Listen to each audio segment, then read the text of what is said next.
జై Sai master. Master ఈకే గారి జీవిత చరిత్ర, అధ్యాయం 5, మాస్టర్ సివివి సాన్నిధ్యం. మాస్టర్ ఈకే గారికి మాస్టర్ సివివి అనునొక పరమ గురువు సాన్నిధ్యం లభించిన విధము కడు విచిత్రము. ఆ ఘట్టమును శ్రద్ధతో అధ్యయనము చేసినచో మనము వారి ప్రజ్ఞయందు జీవించగలుగుట అనున్నది మా అనుభవం. అట్టి పుణ్యఘట్టమును వివరించుటకు ముందు మాస్టర్ సివివిని గూర్చిన కొన్ని అంశములను మనం ఇప్పుడు ముచ్చటించుకుందాము. స్వస్తి శ్రీ విభవనామ సంవత్సర శ్రావణ బహుళ పాడ్యమి మంగళవారం ధనిష్ట నక్షత్రంలో అనగా 1868 ఆగస్టు 4వ తేదీ ఉదయం 10:02 మద్రాస్ సమీపంలో గల కుంభకోణంలో కుప్పుస్వామి అయ్యంగార్, శ్రీమతి కామమ్మ అను పుణ్య దంపతులకు జన్మించిన బాలునకు 11వ దినమున వీర వెంకస్వామిరావు అని నామకరణం చేయడం జరిగింది. గౌతమ బుద్ధుని వలె ఈ బాలునికి 5వ సంవత్సరంలో ఉపనయన సంస్కారం జరిగినది. తదుపరి అతని మేనత్త శ్రీమతి కంచుపాటి సుబ్బమ్మ గారు ఈ బాల వటువును దత్తత చేసుకొనిరి. అప్పటి నుండి వీని పేరు కంచుపాటి వీర వెంకస్వామిరావుగా మారినది. ఇతడు 12వ ఏటనే బాల్య గృహస్థుడయ్యను. 18 సంవత్సరాల వయసులోనే తెలుగు, సంస్కృతం, తమిళం, ఆంగ్లము మొదలగు భాషలు అభ్యసించి వేదాంగములను, ఉపనిషత్తులను, బ్రహ్మసూత్రములను అధ్యయనం చేసి పరిపూర్ణతను సాధించెను. తన 36వ సంవత్సరము లోపున ముగ్గురు కుమార్తెలకు తండ్రి అయ్యెను. 36వ ఏట భార్యగు రుక్మిణి అమ్మవారు దేహము చాలించిరి. 38వ ఏట వెంకమ్మ గారిని 2వ వివాహం చేసుకొనిరి. ఆమె యందు ముగ్గురు కుమారులు, ఒక కుమార్తె కలిరి. మాస్టర్ సివివి గారు రాజయోగ మార్గమున జీవించుచుండెడివారు. మహా సంపన్నులతో, ప్రభుత్వాధికారులతో మైత్రి కలిగి ఉండేడివారు. వారి గౌరవాభిమానములతో మాస్టర్ గారు రాజ సమాన సౌఖ్యములనుభవించిరి. శ్రీరంగమున మాస్టర్ సివివి మెట్రికులేషన్ విద్యను అభ్యసించిరి. తర్వాత కొంతకాలమునకు దివ్య జ్ఞాన సమాజంలో నిర్వాహకునిగా కర్తవ్యము నెరవేర్చిరి. కొంతకాలం కుంభకోణం పట్టణమునకు మున్సిపల్ చైర్మన్ గా కూడా సేవలను అందించిరి. మాస్టర్ సివివి గారు 2వ భార్య అయిన వెంకమ్మ గారిని పాణిగ్రహము చేసుకున్నప్పటి నుండి యోగ విభూతిని వ్యక్తం చేసిరి. ఆమె సాహచర్యం వలన మాస్టర్ గారు తన బ్రహ్మాంశమును అనుభూతిలోనికి తెచ్చుకొనిరి. తన స్థూల సూక్ష్మ శరీరములోని వ్యూహములను, వారి ప్రకృతులను, సృష్టి శక్తులను చక్కగా దర్శించి సమన్వయించుకుని వానిపై స్వామిత్వము మాస్టరీ వహించి ఆచార్యత్వము పొందిరి. 1910లో మాస్టర్ గారు అప్రాకృత సాధన చేసిరి. ఒకనాటి అర్ధరాత్రి పెద్ద మెరుపు వంటి వెలుగు వారి ఇంట్లోనికి ప్రసరించినది. హేలిస్ కామెట్ అను తోకచుక్క నుండి ఒక కాంతి మాస్టర్ గారి గదిలోనికి దిగి వచ్చినది. ఆ సమయమున ఆయన ధ్యాన నిమగ్నులై ఉండిరి. వారు నిర్వహించబోచున్న ప్రణాళికకు ప్రేరణభూతమైన అంతరిక్ష ప్రజ్ఞ వారితో సహకరించుటయే ఈ దివ్య సన్నివేశము. ప్రప్రథమముగా 1910 మే 29వ తేదీ నాడు మాస్టర్ సివివి అను యోగ నామమును తన అనుయాయులకు ఇచ్చి భృక్తరహిత తారక రాజయోగ నూతన మార్గమును శిష్యులకు ప్రసాదించిరి. ఈ పవిత్రమైన దినమున మే కాల్ డే అని వ్యవహరింతురు. మాస్టర్ సివివి గారిని కొన్ని ప్రాంతములలో కామెట్ స్టార్ అని కూడా అనుచుందురు. వీరి యోగ మార్గం అవలంబించిన వారికి సంకుచిత దృష్టి తొలగిపోవును. వ్యక్తిలో పనిచేయుచున్న ప్రకృతి శక్తి కుండలిని, అది సర్వ వ్యక్తులలోనున్నది. పరిభ్రమణముకు కారణమైన కుండలిని శక్తియే సర్వగ్రహములలోనూ పనిచేయుచున్నది. దానికి కారణం సూర్యునిలోనున్న ప్రభావమగు కుండలినియే. దానికి కారణము బ్రహ్మాండ గోళము నుండి ఉన్న కుండలిని యను మాతృశక్తి. దానిని తెలిసి అనుభవం పొందువాడు సృష్టి పొరలకు అతీతుడై ఆధిపత్యం వహించి పరమాత్మక దేహము వర్తించును. అట్టి వారి సూక్ష్మదేహము ఎథరిక్ బాడీ నిర్మలము, పరిపూర్ణమైన పరిపూర్ణమై నిలబడును. దానికి జరా మరణాతీత స్థితిని కల్పించి భూమి యందు స్థాపించుకున్న పరమ గురువులలో మాస్టర్ సివివి ఒకరు. తనకు నమస్కరించి తన యోగ నామమును స్మరించి ఆత్మ సమర్పణ చేయు వారి ప్రాణమయ శరీరములతో సంబంధము నిలిపి తనంతటి వారుగా చేయుట అన్నది మాస్టర్ సివివి అవతార లక్ష్యము. ఈ స్థితి పొందిన శిష్యులను తన సాన్నిధ్యమునకు వాహికలుగా అంటే మీడియంస్‌గా వినియోగించి లోకోద్ధరణము చేయుట వీరి కార్యక్రమము. వీరి మార్గమున యోగ సాధనను, అనుభూతిని స్వయం బోధకము చేయుట, భౌతిక భవరోగముల నుండి విమోచనము చేయుట, గ్రహములచే సూచింపబడు పూర్వ కర్మ వాసనలను రహితము చేయుట, గ్రహాదులకు సహచరులుగా శిష్యాదులుగా గ్రహాదులకు సహచరులుగా శిష్యాదులుగా పనిచేయుంచుట మరియొక అంశము. జీవుల ఆధ్యాత్మిక పరిణామమునకు కలుగు విఘ్నములను తొలగించుట మరియొక అంశము. సూక్ష్మ అమరత్వము ప్రసాదించుట, సూక్ష్మ దేహాయ యమరత్వము ప్రసాదించబడుట మాస్టర్ సివివి యోగ మార్గమున ఒక విశిష్టమైన అంశము. మాస్టర్ సివివి సాన్నిధ్యమును పొంది గురువులైన వారిలో మాస్టర్ ఎంఎన్ శ్రీ మైనంపాటి నరసింహ గారు, శ్రీ వేటూరి ప్రభాకర శాస్త్రి గారు ఈ ఇరువురి అనుగ్రహమున మాస్టర్ సివివి మార్గమునకు ఆకర్షింపబడి కొన్ని వందల మంది తరించిరి. మాస్టర్ సివివి గారితో వీరిద్దరికీ కలిగిన దర్శనమును, అనుభవములను మాస్టర్ సివివి యోగ మార్గముపై ఆసక్తి గలవారు మాస్టర్ ఈకే చే దర్శనాత్మకముగా రచించబడిన మాస్టర్ సివివి అను గ్రంథము లేదా పార్వతీ కుమార్ గారిచే చేయబడిన ఆంగ్లానువాద గ్రంథము మాస్టర్ సివివిను లేదా ఆయన రాసిన ది ఎక్వేరియన్ మాస్టర్ అనేది పుస్తకమును పరిశీలింపవచ్చును. సాన్నిధ్యము మాస్టర్ సివివి గారు 1922 మే 12వ తేదీ ఉదయం 10 గంటలకు భౌతిక దేహమును విడిచిరి. 1926 సంవత్సరంలో మాస్టర్ ఈకే జన్మించిరి. ఆయనకు మాస్టర్ సివివి గారి ప్రథమ దర్శనము సాన్నిధ్యము కలిగిన పుణ్యఘట్టమును గురువాక్యములలోనే మనం విందుముగాక. నా 5వ ఏట మా తండ్రి గారు ఒక గ్రంథమును చదువుచుండ్రి. అది మాస్టర్ సివివి గారి ప్రత్యక్ష శిష్యులకు నారాయణయ్యర్ గారు రచించిన ది న్యూ యోగా నూతన యోగము అని గ్రంథము. దానిపై సివివి అను ఆంగ్లాక్షరములు పెద్ద అచ్చులో ముద్రింపబడి ఉన్నవి. నేను అప్పుడు ఏబిసిడీలను కొత్తగా నేర్చిన పాండిత్యము గలవాడనై సగర్వముగా ఆ అక్షరములను పైకి ఉచ్చరించి తిని. మా నాన్నగారు ఆ 3 అక్షరములు గూర్చి ఇట్లు చెప్పిరి: ఇది ఒక మంత్రము, ఒక మహానుభావుని పేరు, ఆయన యోగమును బోధించెను. ఇట్లు చెప్పి గ్రంథము త్రిప్పి మాస్టర్ సివివి గారి ఫోటోను చూపించిరి. నేను నమస్కరించి తిని. అంతటితో ఆ ఘట్టము పరిసమాప్తి అయ్యను. తర్వాత నాకు ఆ విషయమేమి జ్ఞప్తి లేదు. 1946లో ఒక సాహిత్య సభలో పాల్గొనుటకు వృద్ధులగునొక సాహిత్యవేత్త నన్ను గుంటూరు నుండి నెల్లూరుకు తీసుకొని వెళుచుండ్రి. తెనాలిలో దిగితిమి. వారు నన్నొక పెద్ద భవనములోనికి గొనిపోయిరి. అది పూజలు వేదాంతం లక్ష్మీనారాయణ గారి గృహమని తర్వాత తెలుసుకుంటుని. ఇచ్చట సుష్టైన భోజనము పెట్టెదరు. ఉన్న వారందరూ ఏమి చేయుచుండ్రో దానినే కొంతసేపు మనం అనుకరింపవలను అని సలహానిచ్చిరి. అచ్చట చాలా మంది చేరియుండ్రి. సల్లాస సద్గోష్ఠి జరుగుచుండెను. నేను కొంత తడువు అందరితో కలిసి కూర్చుంటిని. ఇంతలో అందరును మేడ మీదకి రావలసిందిగా కబురు వచ్చినది. అందరును వరుసగా కూర్చుండబెట్టి కాఫీ ఇచ్చిరి. అది పెద్ద హాలు. ఒక ప్రక్కన ఎత్తైన బల్లపై ఒక తైల చిత్ర పటముండెను.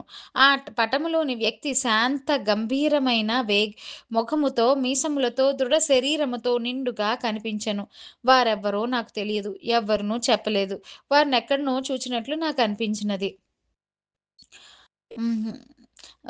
వారినెక్కడనో చూచినట్లు నాకనిపించినది. ఒక విచిత్రమైన ఆకర్షణ మనస్సున కలిగినది. అందరు కన్నులు మూసుకుని నమస్కరింపుడని ఒక పెద్దవారు ఆజ్ఞాపించిరి. మేము కన్నులు మూసుకొనిన తర్వాత వారేదో వాక్యములనుచ్చరించిరి. వినినంతనే నా వెన్నులోనొక సంచలనము ప్రారంభమైనది.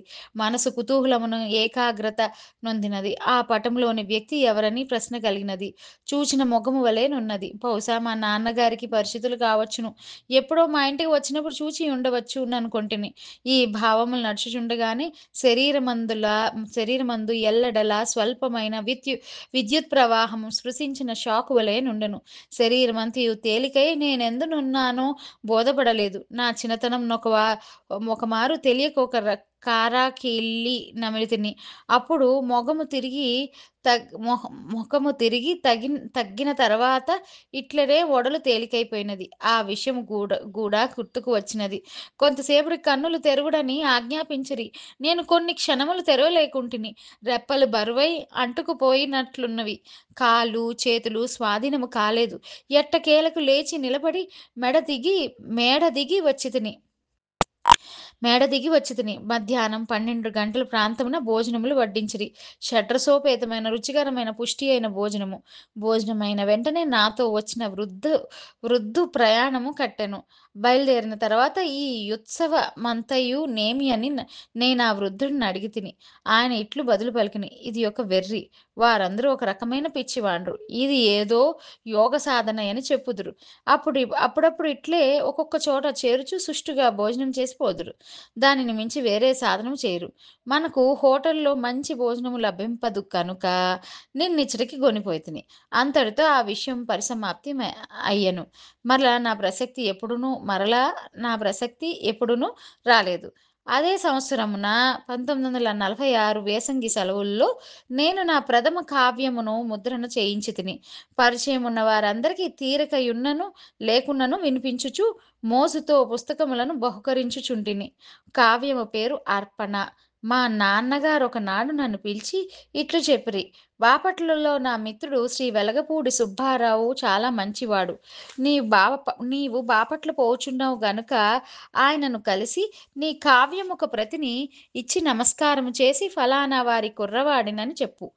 ఆయన చాలా సంతోషించును. నేను మా తండ్రిగారి అనుమతితో బాపట్ల పోయి శ్రీ సుబ్బారావు గారిని దర్శించి పుస్తకం ఇచ్చితిని. ఆయన పడకుర్చీలో పండుకుని పేజీలు త్రిప్పుచూ నీవు అనంతాచార్య కొడుకువా? చాలా సంతోషమన్రి. నేను సెలవు తీసుకొనబోగా భోజనము చేసి మరలా నాకు కనిపించి వెళ్ళు అనిరి. నేను మొగమాటముతో తల వంచి ఎందుకులేండి అని నసిగితిని. ఆయన నవ్వుతూ గద్దించుచు నీకు తెలియదు, నేను చెప్పినట్లు చెయ్యి, వచ్చి భోజనం చేసి నాకు కనిపించి వెళ్ళు అని అన్రి. కిక్కురు మనకుండా వారు చెప్పినట్లు చేసితిని. నేను బయలుదేరిపోవచుండగా వారు నా భుజమున చెయ్యి వేసి నీ కావ్యము చదివితిని. చక్కగానున్నది. నీవీ కావ్య రచనా మార్గమున పైకి వచ్చెదవు. కాని నీకిది ప్రధానము కాదు. నీవు రాణించు మార్గము వేరుగానున్నది. కవిత్వము అప్రధానము. నీ పైకి వచ్చు వేరే మార్గం ప్రధానము. నేను సంతోషపడుతునని మీ నాన్నగారితో చెప్పు అని పలికిరి. నేను నమస్కరించి సెలవు తీసుకుంటిని. వెలగపూడి సుబ్బారావు గారు మాస్టర్ సివివి గారి ప్రత్యక్ష శిష్యులలో నొకరు. వచ్చిన వారికి ఇంట భోజనం పెట్టి చేతితో స్పృశించి ఆశీర్వదించి పంపునధికారమును ఆయన మాస్టర్ సివివి గారు ప్రసాదించిరని తర్వాత ఎప్పుడో నేను తెలుసుకుంటుని. ఈ ఘట్టమంతటితో ముగిసినది 1946లో నేను గుంటూరులో కొత్తగా కాపురం పెట్టిన రోజులు. ఇంటిలో పూజా మందిరం ఏర్పరచుకొనవలెనని బయలుదేరి చిత్రపటముల దుకాణమునకు వెళితిని. అపూర్వమైన గాయత్రీ పటము లభించినది. ఫ్రేము కట్టించి తెచ్చి ఇంటిలో నిత్య పూజను ఆరంభించితిని. వారం రోజులు జరిగినవి. ఒకనాటి వేకువజామున కన్నులు మూసుకుని గాయత్రీ ధ్యానము చేయుచుండగా ఒక చిత్రమైన దృశ్యము కనిపించెను. ఒక పెద్ద పీట, దానిపై పట్టుబట్ట కట్టుకుని వీరాసనము కూర్చున్న స్థూలకాయుడగు వ్యక్తి శరీరము నడుము నుండి క్రింది భాగం మాత్రము కనిపించినది. ధ్యానము చేయుచున్నంత కాలము అదే దృశ్యము చెదరకుండా కనిపించినది. అంతేకాదు ఆనాటి నుండి అనుదినము గాయత్రి చేయుచున్న సమయమున అదే దృశ్యము కనిపింపసాగినది. ఆనాటికానాడు స్పష్టత హెచ్చుచుండెను. శరీరము పై భాగము కొంచెం కొంచెముగా నానాటికి దృశ్యమయ్యెను.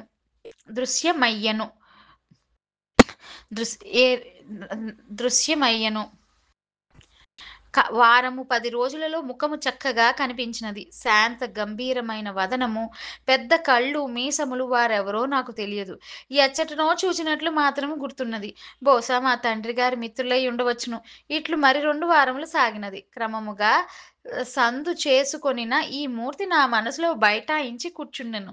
ఒకనాడు గూడవల్లి గ్రామము హెడ్‌మాస్టర్ శ్రీ రాజగోపాలరావు గారు మధ్యాహ్నం మా ఇంటికి వచ్చిరి. వారి స్కూలులో రవీంద్రనాథ్ ఠాగూర్ వర్ధంతి జరుపుచున్నారని, నన్ను ఠాగూరుపై నుపన్యసింపవలసినదిగా నాహ్వానించెను. నేను అంగీకరించి గూడవల్లి వెళితిని. ఆ సాయంకాలం వారి ఇంటి గదిలో మాట్లాడుకొనుచుంటిమి. ఆయన లేచి నిలబడి ఇట్లనెను: క్షమింపవలెను. నాకు ప్రేయరు సమయం అయినది. కొంచెం సేపు మీరేదైనా పుస్తకమును చదువుకొనుచు కూర్చుండుడు. నేను ప్రేయరు పూర్తి చేసుకుని వచ్చెదను. ఇట్లు చెప్పి వారు లోనికేగిరి. కొద్ది నిమిషములలో నేను కూడా నెల నెల పా ప్రేయర్‌లో పాల్గొనరాదు అనిపించెను. కాని మరలా వారికేమైనా అభ్యంతరం ఉండునేమోనని తలచుచుంటిని. ఇంతలో ఆయన తిరిగి వచ్చి, "మీకు అభ్యంతరము లేనిచో మీరును ప్రేయర్‌లో కూర్చుండవచ్చు" అని పిలిచిరి. నేను పాద ప్రక్షాళన చేసుకుని హాలులోనికి పోయితిని. అచ్చట పెద్ద పటము దగ్గర వారి భార్య వారి భార్యయు, బిడ్డలను వరుసగా కూర్చుండి ఉన్నారు. ఆయన అగరబత్తులు వెలిగించుచున్నారు. నేనును కూర్చుండి పటం వంక చూచితిని.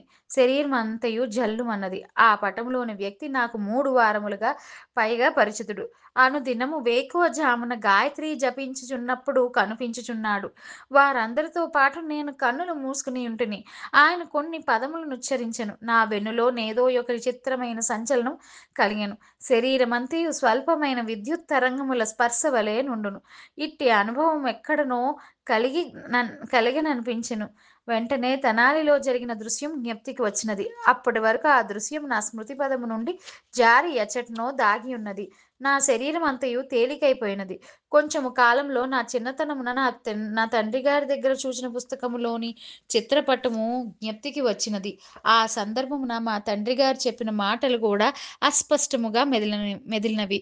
వేరు వేరుగా సంబంధము లేనట్లు జరిగిన అన్నిటికీ మూల సూత్రము లభించి అవి సన్నివేశములుగా కూర్పు చెందినవి.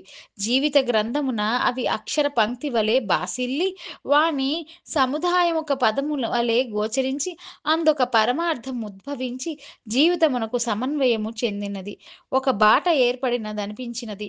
ఇంతలో శరీరములోని శక్తి ప్రసారము యొక్క అనుభూతి సాగుచుండెను. ప్రేయర్ నుండి లేచేసరికి మనస్సు ప్రసన్నమై, నిర్మలమై, అప్రయత్నమైన స్థాయి చిక్కినది. నాటి నుండి నేటి వరకు ఒకే నిశ్చల తత్వము ధారావాహిని అయి జీవితముగా ప్రవహించుచున్నది.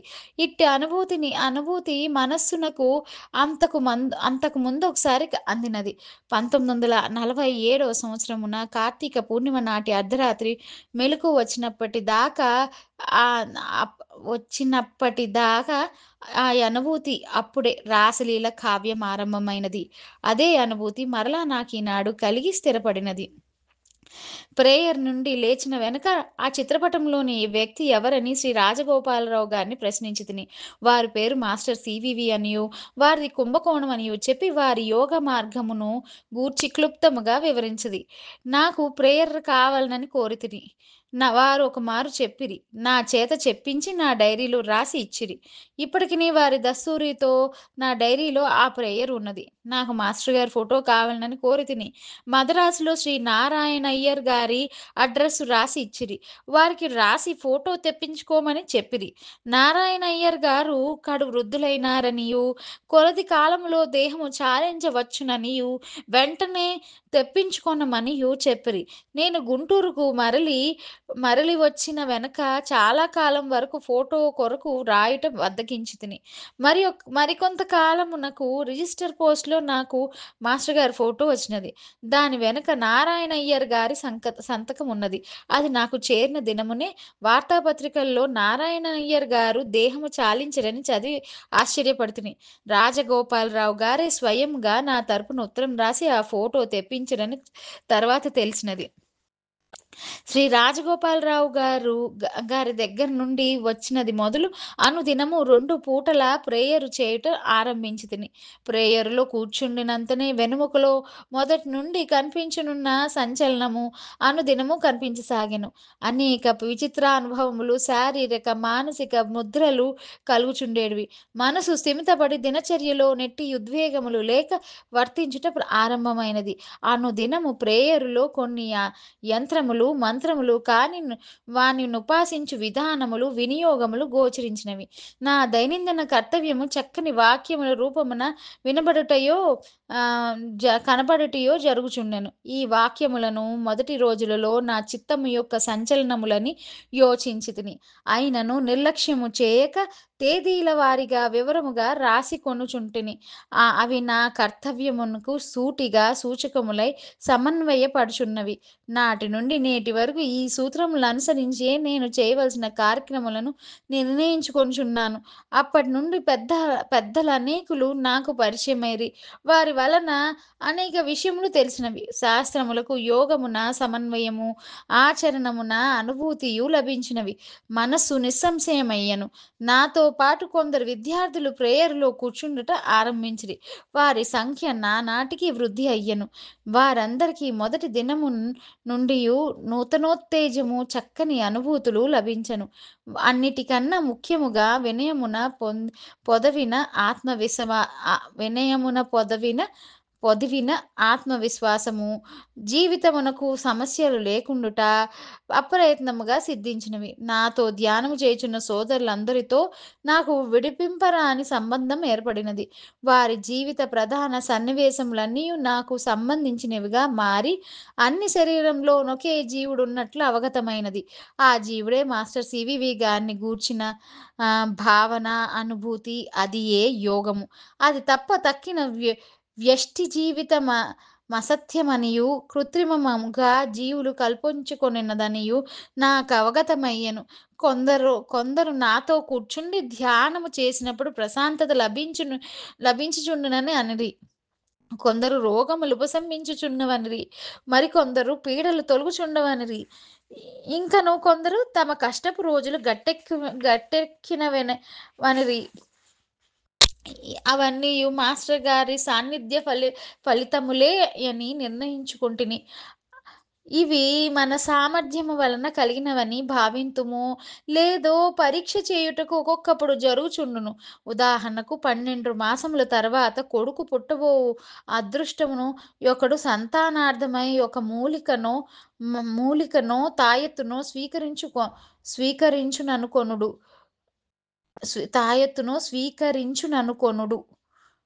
అతనికి పుట్టిన సంతానము మన తాయెత్తు మహిమ వలన అని ఎంచుట్లో నెట్టి అభ్యంతరము లేదు, కానీ అది అహంకారమగును. మనము ప్రేయర్ చేసినచో జబ్బులు తగ్గుట మున్నగునన్ని ఇట్టివే. ఇవి గురువు అనుగ్రహమునకు నిదర్శనములే కానీ శిష్యుని సామర్థ్యమునకు ప్రదర్శనములు కావు. గుంటూరులో కొందరు ఆధ్యాత్మిక మిత్రులు మిహిర జ్యోతిష్యాధ్యాత్మిక పరిషత్, మిహిరా ఆస్ట్రో స్పిరిచువల్ అకాడమీ అను సోదర కూటమి నేర్పరిచి అందరూ నన్ను ఆచార్యుడిగా ఉండమని కోరిరి. నేను అంగీకరించి పని చేయుచుండగా వారు ఒక జ్యోతిష్యాధ్యాత్మిక మాసపత్రిక మిహిరా అను పేరుతో ప్రారంభించిరి. దానికి సంపాదకుడుగా నుండమని వారు నన్ను కోరిరి. నేను అంగీకరించి నిర్వహించుచుండగా నొక సంచికలో నొక విషయమును గూర్చి చర్చించితిని. అది అప్పటి అష్టగ్రహ కూటమికి సంబంధించిన ప్రపంచ భవిష్యత్తును గూర్చిన వ్యాసం. నాకు మాస్టర్ గారి ప్రేయర్లో గమనికకు వచ్చిన ఒక తోకచుక్కను గూర్చియు దాని భవిష్యత్ ఫలితములను గూర్చియు చర్చించితిని. దానిని చదివిన మాస్టర్ గారి యోగమునకు సంబంధించిన మిత్రులొకరు ఆ తోకచుక్కను గూర్చి మాస్టర్ సివివి గారే సూచించియుండురని తెలిపిరి. మద్రాసు అడయారులో పై మాసపత్రికను చదివిన ఆల్బర్ట్ సెసి అను బెల్జియం దివ్య జ్ఞాన యోగి నన్ను చూచుటకు గుంటూరు వచ్చిన.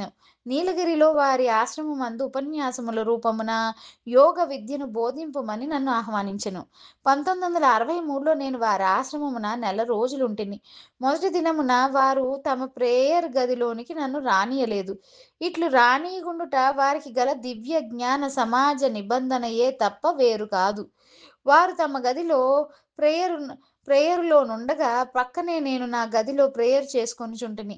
కార్యక్రమం పూర్తి అయిన తర్వాత ఆల్బర్ట్ శశి గారు నా నా గదికి వచ్చి ఆనాడు తామిరువురుకు ధ్యానమందొక క్రొత్త వ్యక్తి కనిపించినని చెప్పిరి. ఆ వ్యక్తి దివ్య జ్ఞాన పరమ గురువులలోని వారు కారనియు చెప్పిరి. చెప్పి నీ గురువెవరని నన్ను ప్రశ్నించిరి. నేను నా సంచిలో నుండి మాస్టర్ గారి ఫోటో బయటికి చూపించితిని. తనకు ధ్యానమున కనిపించిన వ్యక్తి ఈయనయే అని చెప్పి నమస్కరించెను. మరునాటి నుండి వారి ప్రేయర్ గదిలోనికి నేను వచ్చి ప్రేయర్ చేయవలెనని ఆహ్వానించెను. నేను వారికి మాస్టర్ గారి యోగ మార్గమును గురించి వివరించి వివరించి చెప్పితిని. మర్నాటి నుండి అందరము ధ్యానములో కూర్చుండేడివారము. పరమ గురువులను గూర్చి వారికి బోధింపబడిన విషయములు నేనంతకు ముందు ఎరుగుదును. జగద్గురు మైత్రేయులు మున్నగువారు ప్రస్తుత శరీరముల చిత్రములను అందుండును.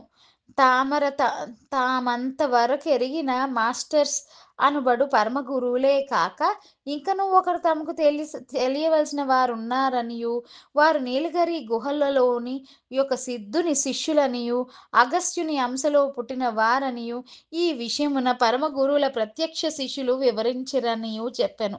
ఆ తెలియవలసిన క్రొత్త గురువు మాస్టర్ సివివి గారని నాకు ప్రేయర్‌లో తెలిసినది. ఈయనయే మిగిలిన దివ్య జ్ఞాన గురువులతో పనిచేయుచున్న అజ్ఞాత గురువు అనియును, మాస్టర్ గారికిని మిగిలిన మాస్టర్స్‌కును నొకే విధమైన కార్యక్రమము కలదనియు చెప్పితిని. మర్నాడు అతని ధ్యానములో కూడా అది సత్యమని ధ్రువపడి అతడు సివివి గారి ఫోటోను నా దగ్గర నుండి తీసుకుని తన పూజా మందిరమున మాస్టర్ల ఫోటోలకు కేంద్ర స్థానమున నిలిపెను. బెల్జియంలోనున్న తన శిష్యులందరికీ రాసి అచ్చట పూజా మందిరములో కూడా నీ మార్పు చేయించెను. అప్పటి నుండి ఆయా కేంద్రములలోని వారందరూ ఈ యోగ మార్గమును సాధన చేయుచున్నారు అని మాస్టర్ ఈకే గ్రంథస్థము చేసిరి. మాస్టర్ సివివి యోగ మార్గమున శాస్త్రీయమైన విధానము ఇట్లు గ్రహించవచ్చును. జాతి, మతము, దేశము మొదలగు భేదములు లేక ఏ మతము వారైనను, ఏ మార్గమునకు చెందిన వారైనను వారి రాజయోగ మార్గమును అవలంబించి వారి వారి గమ్యమును చేరగల సూక్ష్మమైన ఒక సాధనా మార్గమును సివివి గారు ఏర్పరిచిరి. మీనయుగ అంటే పైసియన్ ఏజ్ ప్రభావము నుండి కుంభయుగ ఆక్వేరియన్ ఏజ్ ప్రభావములోనికి ప్రవేశించిన మానవ జాతి వరుణుడను యురేనస్ గ్రహము యొక్క వెలుగునందు నడుచుచున్నది. బంధములను తెంచుకొనుట, సాంప్రదాయముల పేరిట అనావశ్యకముగా పెచ్చు పెరిగిపోచున్న చాదస్తములను, మూఢనమ్మకములను వివేకముతో పక్కకు నెట్టివేయుట, నూతన మార్గములను కనుగొనుట మొదలగునవి ఈ కుంభయుగపు లక్షణములు. ఏ విషయమునైనను వైజ్ఞానికముగా నిరూపించి అంగీకరించుట, మానవ శ్రేయస్సునకై ప్రణాళికలు వేయుట, గ్రహ గోళాంతర కక్ష్యలోనికి ప్రవేశించుట, అందున్న రహస్యములను కనుగొనుట మొదలగునవన్నీయును కూడా ఈ వరుణ గ్రహ ప్రభావము వలన జరుగుచున్నవి. ఈ వరుణుడు కుంభరాశికి అధిపతి. కుంభరాశి లగ్నమున జన్మించిన మాస్టర్ సివివి గారి యోగ మార్గమునందు కూడా వారి యోగ నామ స్మరణ వలన ఈ కక్షలలోనికి పయనించుటకు అవకాశము కలుగుచున్నది. మాస్టర్ సివివి గారిచే ప్రసాదించబడిన మిస్టిక్ మంత్రమ్స్లకు మే 22, 1972 మాస్టర్ ఈకేచే శాస్త్రీయముగా వ్యాఖ్యానించబడిన గ్రంథము సాధనకు ఉపకరించును. ఇతరులు మనకేమి చేయవలనని మాసించుచున్నామో ఇతరులకు మనం అది చేసి పెట్టగలుగుట బండిని నడుపుచునే రిపేరు చేసుకొనుచున్నట్లు జీవన యాత్ర చేయుచూనే యోగ సాధనను అభ్యసించుట, తద్వారా మనసు, బుద్ధి, అహంకారములను పవిత్రీకరణము చేసుకొనుట, సశరీరముగనే బ్రహ్మాండ ప్రజ్ఞతో అనుసంధానం ఏర్పరచుకుని ఆ ప్రజ్ఞలో జీవించుట అనునవి మాస్టర్ సివివి మార్గమునందు నడుచుచున్న సోదరులు చేసిన దర్శనములని మాస్టర్ ఈకే 1979 జూలై 22వ తేదీన నా వాణి దర్శన మాసపత్రికలో సందేశముగా నిచ్చిరి. మాస్టర్ ఈకే గారు ఉదయం సాయంత్రం సరిగ్గా 6 గంటలకు అత్యంత శ్రద్ధాభక్తులతో ప్రేయరును నిర్వహించుచుండేవారు. అడిగిన వారికి అది మాస్టర్ సివివి గారి ఆజ్ఞగా భావించి వారికి ప్రేయర్ చెప్పేడివారు. అతి రహస్యముగా చేయవలసిన మాస్టర్ సివివి ప్రేయర్‌ను మాస్టర్ ఈకే కొన్ని వేల మందికి బాహాటముగా చెప్పి మాస్టర్ సివివి మార్గాన్ని అప్రతిష్ఠ చేస్తున్నారని కొంతమంది ఆ మార్గంలో నడుస్తున్నామనుకున్న సీనియర్ సాధకులు తీవ్రంగా, పరోక్షంగా ఈకే గారిని విమర్శిస్తుండేవారు. ఈకే గారు సీనియర్ సాధకులను చలోక్తిగా సీసాలు అంటుండేవారు. సూర్యుని వెలుగును ఉపాసించుటకు ఎవరి అనుమతి తీసుకొనవలెను అని మాస్టర్ ఈకే ఇలాంటి సందర్భాలలో ప్రశ్నిస్తుండేవారు. మనమే తాపత్రయపడి ఇతరులకు మనం చేయుచున్న ప్రేయరును గాని, మనము నమ్మిన సిద్ధాంతములను గాని రుద్దుటకు ప్రయత్నము చేయరాదు. కానీ అడిగిన వారికి కావలసినది వివరించేడి సద్బుద్ధి ఉండవలెను. ప్రపంచమున ఏ మార్గమునందైనను సద్బుద్ధి అంటే గుడ్ విల్‌తో ప్రవర్తించుట అనునది ప్రధానమైన అంశము. దానిని మరిచి ప్రవర్తించుట మన లోపమగును గాని అది మన గురువులకు సంబంధించినది కాదు. పూర్వకర్మ దోషము వలన కానీ, లేదా వారి వారి సద్గురువుల మార్గమున సరియైన అవగాహన లేకపోవుట వలన గాని, ఒక్కొక్క పర్యాయము వారికి నడిపించుచున్న గురువులలో కూడా శిష్యులకు లోపములు కనిపించుచుండుట కూడా సహజము. మాస్టర్ ఈకే గారు ఇలా చెయ్యనచో బాగుండేడిది. అలాగే ఇలా చేస్తే ఇంకనూ ఎంతయో బాగుండేడిది అని మా బోటివారికి అనిపించిన సందర్భములు లేకపోలేదు.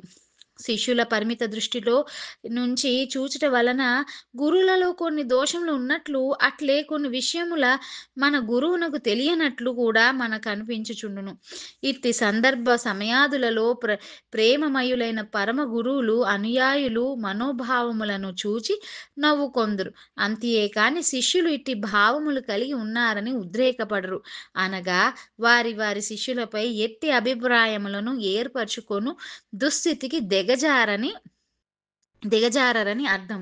నేడు దేశ విదేశములలో కొన్ని వేల మంది మాస్టర్ సివివి ప్రేయర్‌ను నియమముగా ఆచరించుకొనుచు జీవితమున దాని మాధుర్యము అనుభవించుచున్నారు. కేవలం భారతదేశమునందే కాక ఇతర దేశములలో కూడా నేడు మాస్టర్ సివివి సాన్నిధ్యం నా ద్వారా అందించబడి పనిచేయబడుచున్నదని ఆగస్టు 4, 1977న మాస్టర్ ఈకే ఒక లేఖలో రాసిరి. మాస్టర్ సివివి గారిని గురించిన గ్రంథాలు చదవడం, వారి డైరీలపై పరిశోధనలు చేయడం మీద మాకు నమ్మకం లేదని, ఆయనను హృదయంలో ధ్యానం చేయడం ఒక్కటే మేమెరిగిన విషయమని మాస్టర్ ఈకే ఆయనకు జూలై 26, 1979న రాసిన లేఖలో తెలిపిరి. మాస్టర్ సివివి గారి జీవితమును గూర్చి నాడీ గ్రంథమును చూడడంలో మాకు నమ్మకం లేదని, అది మత్స్యావతారం కోసం వల విసరడం లాంటిదని కూడా ఆయన జవాబిచ్చిరి. ప్రస్తుతం మాస్టర్ సివివికి సంబంధించిన కార్యక్రమము భూగోళ వ్యాప్తముగా జరుగుచున్నదనుటలో సందేహమేమీ లేదు. ప్రేయరు శంఖారావమై పెద్ద పెద్ద కేంద్రములు ఏర్పడి భూగోళమంతియు మాస్టర్ సివివి వ్యూహమున మేల్కాంచునని కూడా మాస్టర్ ఈకే గ్రంథస్థము చేసిరి. ఈ ప్రేయర్ చేయుచున్న వారికి వేదాంగములు, రామాయణ, భాగవతాది గ్రంథ పారాయణములు నిషిద్ధమని అసత్య ప్రచారములు చేయుచు మాస్టర్ సివివి ప్రేయర్ పేరిట డబ్బులు స్వీకరించిన శిష్యులు లేకపోలేదు.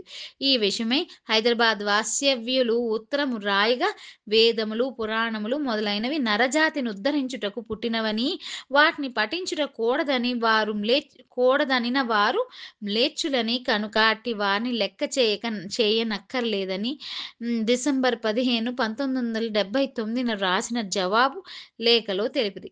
ఇట్టి అనేక సమాధానములు, చెణుకులు, ప్రేమ లేఖలు అను పుస్తకములో పొందుపరచబడి ఉన్నవి. మాస్టర్ సివివి గారే మళ్ళా మాస్టర్ ఈకే గారిగా అవతరించినని, సాక్షాత్ శ్రీకృష్ణుడే మాస్టర్ ఈకేగా దిగివచ్చునని భావించిన వారు కూడా ఉన్నారు. ఈ భావన సాధనకు ఉపకరించినచో మంచి అంశముగానే రూపొందును. కానీ అట్టి భావములు చిత్రమైన భ్రమలుగా మారుట, అట్టి వ్యామోహములతో విలువైన కాలమును, జీవితమును వ్యర్థము చేసుకొనుటకు అవకాశం ఉండును. ఇట్టి అనావశ్యకమగు వ్యామోహములతో, భ్రమలతో జన్మలను వ్యర్థము చేసుకొను కొన్ని వేల మందిని అనేక జన్మల నుండి చూసిన పరమ గురువులు వారిని గూర్చి భ్రమలు పడవద్దని ఎప్పటికప్పుడు హెచ్చరించుచూనే యుందురు. కానీ వారి భక్తులు లేదా శిష్యులు వారి వారి గురువులను భగవంతునిగా చేయుటకై అనేక విధములైన తాపత్రయములు పడుచు యాతనములను కల్పించుకొని చిక్కుకొనుచుందురు. తన గురువు నడిచిన మార్గం మరచి పెడదారులు త్రొక్కుచుందురు. ఇట్టి శిష్యుల చిత్రభ్రమలను చూచి వారి గురువులు నిట్టూచి జాలి పడుదురే గాని సంతోషించరు. ఇట్టి భ్రమలు కలిపురుషుని ప్రభావం వలన కలుగునేమో. ఇట్టి శిష్యుల భ్రమను తీర్చుటకై మాస్టర్ ఈకే ఒక పర్యాయము కృష్ణా జిల్లాలో గల కోడూరు అనే గ్రామంలో ఇచ్చిన సమాధానమును ఇచ్చుచున్నాము. ప్రశ్న: మీ గురుగారైన మాస్టర్ సివివి గారు మరలా భూమిపైకి ఎప్పుడు అవతరిస్తారు? మాస్టర్: ప్రస్తుతం ఆయన భూమిపైకి అవతరించవలసిన పని లేదు కనుక మానవ దేహములోనికి దిగిరారు. కానీ ఆయన ఇచ్చిన ప్రేయరును నిర్వహిస్తున్న సాధకుల హృదయాలకు ఆయన సాన్నిధ్యాన్ని కలిగిస్తుంటారు. 3000 సంవత్సరాల తర్వాత మాస్టర్ సివివి గారు మరలా భూమిపై మానవ దేహంలోనికి దిగివచ్చుటకు అవకాశం ఉన్నది. మాస్టర్ ఈకే గారితో జీవించిన దేశ విదేశములలో గల సహచరులకు, అనుచరులకు మాస్టర్ సివివి, మాస్టర్ ఈకే అను భేదం ఉండేటిది కాదు. వారిద్దరూ ఒకటిగానే గోచరించుచుండేటిది అనుట నిగూఢమైన రహస్యము కూడా. ఈ విషయమునకు సంబంధించిన కొన్ని సత్యపరమకు అంశములను మనము తెలుసుకొందుము. నేను ఎచ్చటికి వెళ్ళినను, ఏ గృహమునందైనను అడుగుపెట్టినను మాస్టర్ సివివి గారు వెళ్ళుచున్నట్లు మనసును ధ్యానము చేయుచుందును. ఆ కారణముగా నేను వెళ్ళిన ప్రదేశమున వాతావరణము ప్రశాంతమగుట, అచ్చటి వారికి తెలియకుండానే మాస్టర్ సివివి ప్రజ్ఞా సాన్నిధ్యము కలుగుట జరుగుచుండును అని మాస్టర్ ఈకే ఒక పర్యాయము ప్రస్తావించిరి. తాను గురువు కావలనను రహస్యాభిలాష అహంకారము లేక తాను చేయు సాధన యందు నిరంతరత్వము ఉన్నచో సత్వరముగా గురువు మనలో నుండి వ్యక్తమగును. మనము గురువులో నుండుట, గురువు మనముగా మారుట కూడా సంభవించును. అహంకారము నుండి వేరై శిష్యుడు చేయు ఆరోహణమే గురువు చేయు అవరోహణము. ఈ రెండును కలిసిన చోట ఒక ప్రజ్ఞ ఉండును. ఆ ప్రజ్ఞయే ఆత్మ అనబడును అని మాస్టర్ సివివి అను గ్రంథములో మాస్టర్ ఈకే గారు క్లుప్తముగా వివరించిరి. అట్టి ప్రజ్ఞ యందు మాస్టర్ గారు నిరంతరము జీవించేవారు కనుక మాస్టర్ ఈకే, మాస్టర్ సివివి అను భేదం ఉండేది కాదు. ఇది కేవలం వీరి విషయముననే కాదు, ప్రపంచమున గల పరమ గురువుల సంప్రదాయంలో ఉన్న ఏ గురు శిష్యుల విషయమునైనను ఇది సత్యం. సాధకులు లేదా శిష్యులు గురువులో జీవించుట అను స్థితి నుండి గురువుగా జీవించి ప్రవర్తించుట అనునది గురువు అనుగ్రహం వలన జరుగును.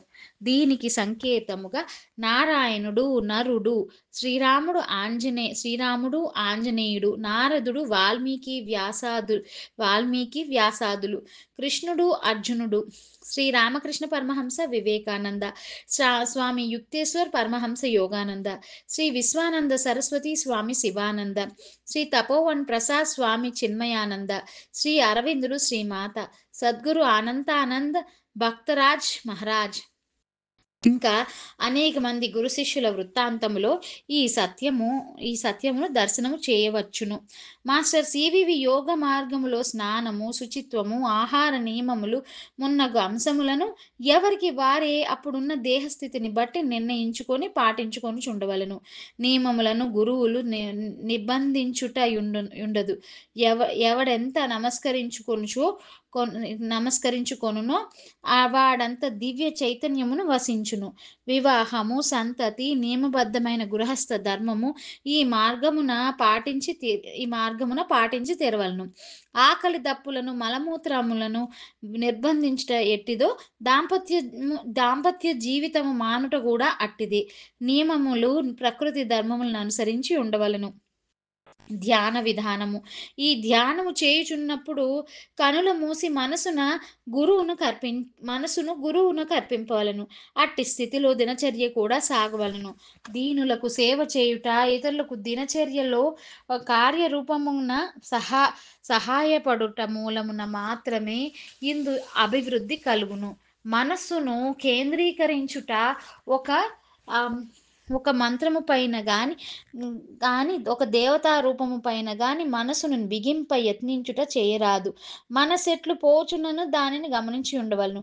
మాటి మాటికి జగద్వ్యూహమందలి గురుమూర్తిని స్మరించుటలో మాత్రమే మనస్సును మరల్చవలెను గాని మనస్సును మరల్చవలెను గాని కేంద్రీకరించుట, బిగించుట, ఘర్షణ చేయుట పనికిరాదు అని మాస్టర్ ఈకే జూలై 15, 1976 తేదీన ఒకరికి రాసిన లేఖలో సూచించిరి. మాస్టర్ సివివి తన యోగ మార్గమును గూర్చి 1910లో ప్రముఖ ఆంగ్ల దినపత్రిక ది హిందూలో ప్రకటింపచేసిరి. ఆయన ఇచ్చిన విజ్ఞానము కడు అద్భుతముగా నుండును. ఇచ్చట కొన్ని విషయములను మాత్రం తెలియపరచుచున్నాము. ఒక పిడుగు పడినప్పుడు సుమారు 4000 అణువులు భూమిలోకి చొచ్చుకొని పోచుండును. తర్వాత పైకి వచ్చి ఆకాశమున తిరుగుచుండును. దీనినే థండరింగ్ సిస్టమ్ అందురు. తండ్రి కాబోవు పురుషుని యందు ఒక అణువు ప్రవేశించుట జరుగుచుండును. దీనిని గ్యాసియస్ పిక్చర్ అని అందురు. 2. చంద్రమండలం విస్తరించి 10 మైళ్ళ వెనుకకు జరుగునని ఆయన చెప్పిరి. 6 నెలల తర్వాత శాస్త్రజ్ఞులు ఈ విషయమును కనుగొనుట జరిగినది. 3. భూమి వంకరగానున్నదని ఆయన చెప్పిన కొన్ని మాసముల తర్వాత భూమి 200 మైళ్ళు వంకరగానున్నదని శాస్త్రజ్ఞులు తెలిపిరి. 4. సూర్యుని వెలుగు చంద్రునిపై సరిగ్గా పడకపోవట వలన పూర్ణిమ తదుపరి అమావాస్య వస్తున్నదని, భూమి వంకర తిరిగిపోయిన తర్వాత సూర్యుని వెలుగు చంద్రునిపై సరిగ్గా పడుట వలన ఎల్లప్పుడూ పూర్ణిమ నాటి చంద్రుని వలె ఉండునని మాస్టర్ సివివి పేర్కొన్నారు. 5. భూమి స్వయం ప్రకాశమై సూర్యుని చుట్టూ పరిభ్రమించుట